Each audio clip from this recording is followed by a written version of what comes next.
So to start off this, I had a lot of time on my hands, and Whitney contacted me, and she was just finishing writing her books, One Nation Under Blackmail, Volume One and Two, and there was a question. I think it came up in Volume One, and she wanted me to check out how much the Krays were invested in Esmeralda's Barn, a nightclub, she said, in London. And did they own it or did they part own it? And so I went off on for Whitney on this little hunt down a few rabbit holes, and it just opened up. Just the whole thing just opened up below me. One sentence, that's all it took to be sent down 1,000 rabbit holes, and it truly is 1,000 rabbit holes. And the first night, the night I sat down and I said, okay, I'm going to try and just check this little bit of information. It won't take me long, something like checking a line like that, and getting a few sources and double checking it. Half an hour, who knows? It's not very much time. It'll be over in no time whatsoever, won't I? But no.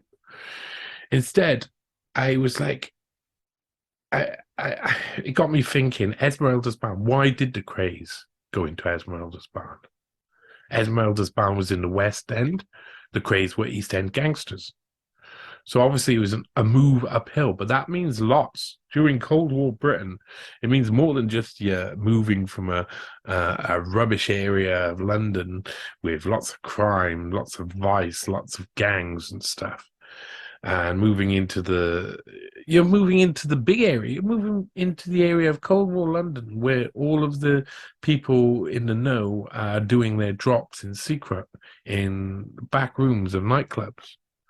And, this is one thing that I try to explain to people when I do research, is that if you want to do research, if you want to go on about and find out about a little bit of information, you can't just go back and find the bit of information you're looking for. It's very simplistic, very convenient, but it won't show you the full picture. You've got to learn what's going on at the time, in the area you're in, who's in charge, what the type of people are who live in those areas, who they are, why they are, what houses they lived in, where they worked, what their family was like, what growing up was like. If you understand all of the details surrounding a person and a place and a place in time and space, then you really can find more than what most people think you can find, because suddenly you have a full picture. And it really is this, we say that sentence, oh, it gives me the full picture. Once you've got a full picture of any event, you can describe it properly, and that's what we're meant to do. As journalists, we're meant to find out all of the angles of it and write them down. And this is a brilliant thing to be able to do with this, because I went off hunting down these rabbit holes, and I thought, Esmeralda's Barn, what was so special about Esmeralda's Barn? Why was it necessary for the gangsters to own it? The Krays never did anything just because they could. They were they were very precise in what they wanted to do, and during that part of their career, they were going uphill and they wanted to be famous. And I know quite a lot about the Krays from growing up in Britain and being into gangster stuff and watching many documentaries, watching the films, or reading the books, listening to gangsters from that era talk, listening to all different eyewitnesses speak about that time period in history. And it's a really interesting period of history, because the Krays were they were top notch, they were smart boys, they were clever. They were weird and freaky, and they had some indulgences that they liked to partake in, including both of them were gay. It was pretty clear. One more than the other. One was open more, didn't care what people think. The other one would kill you if you if you mentioned it. So they were very far removed in how they expressed that. But there was a lot of strange stuff that surrounded the Krays. So in about 1960, I think it is, they purchased their part in Esmeralda's Barn.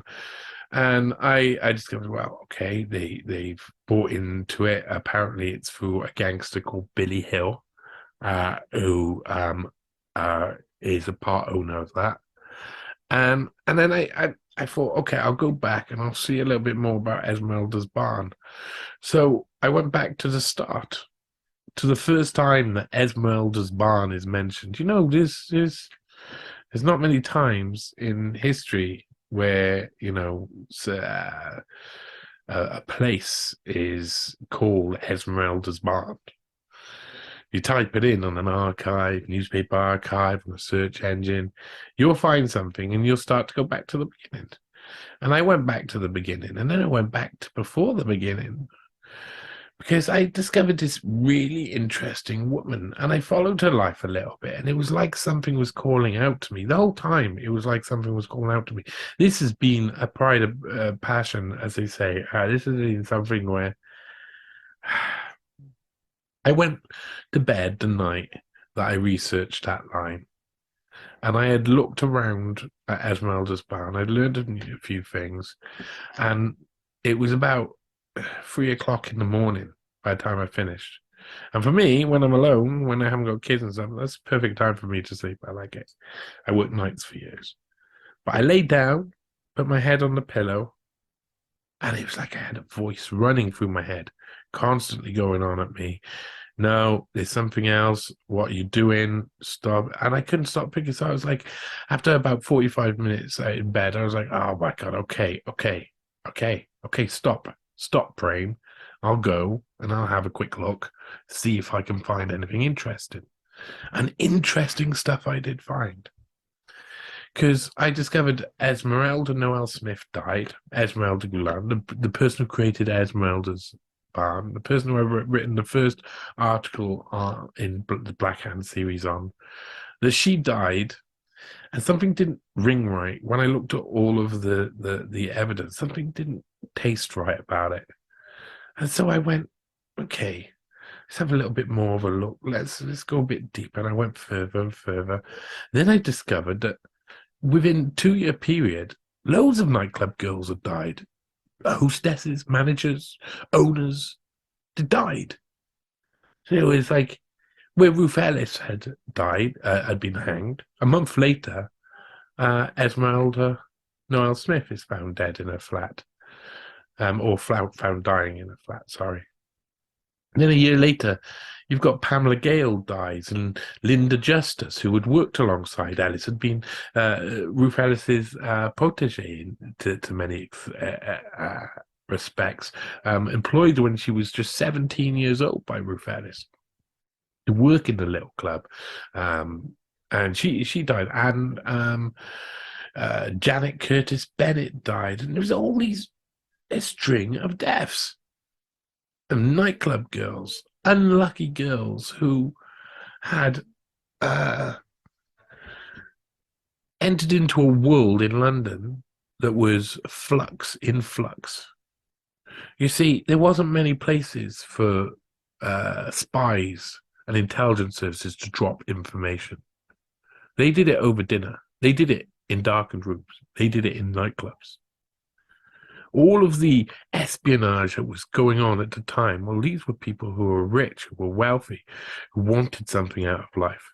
Like one person in the series, I think it's within the third or fourth article, says, like, and I've mentioned this before, we didn't think we were going to die tomorrow. We thought we were going to die today. Nuclear bombs dropping from the sky and we would all be wiped out.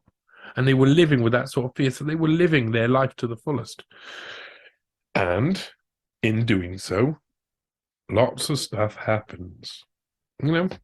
Humans, strange creatures. So today, in this news hound, what we're going to do is we're going to look through some of the newspaper articles surrounding Esmeralda, Barbara Knox Marsh, Pamela Gale, Linda Justice, and Janet Curtis Bennett. Like 5 of the main girls who lost their life during this period. And we're going to look at some of the discrepancies. You remember, newspapers will report what the reporters are being told. They will report what they're being told. But there's clues throughout it that something else is wrong, that something does not make sense. So what do you have when you have a queue of girls who have died or gone missing? Because some of the girls I cover in this article and later articles are nightclub girls who go missing. Some are found, some aren't. So it's not only dead girls. There's a lot going on there. So what do you do? What do you do with that information? Well, I said, I got a load of suspicious deaths. I don't believe the official stories. Everything seems a little bit strange. Seems like these people are being hit off one by one. Well, why would that be? Well, normally in gangland or intelligence fashions, if that was so, if that theory was true, they were being killed off one by one, then it would be for a reason to take control of something or to hide information. Now, so maybe the girls were all working in cahoots with intelligence services and gangsters. But eventually, I think that would lead one way. These girls have too many ethics, too many morals, and a mouth on them, and they say stuff. The men who were involved in all this intelligence gathering and other stuff utilize these women for different purposes, sometimes also have relationships with them. And these girls get deeper and deeper until they know way too much. So that could be there. That could be the reason. But the nightclubs themselves being drop points, this is something that's mentioned in various bits of work over the past 30, 40 years. These nightclubs were really important. They were sanctuaries to intelligence agents. And so when I followed what happened at these nightclubs afterwards, who took over these nightclubs, it wasn't only the Krays. No. There were other people, other much more seriously messed up people who will blow your mind when we get into them. It was the birth of the sexual compromise operation. It was the start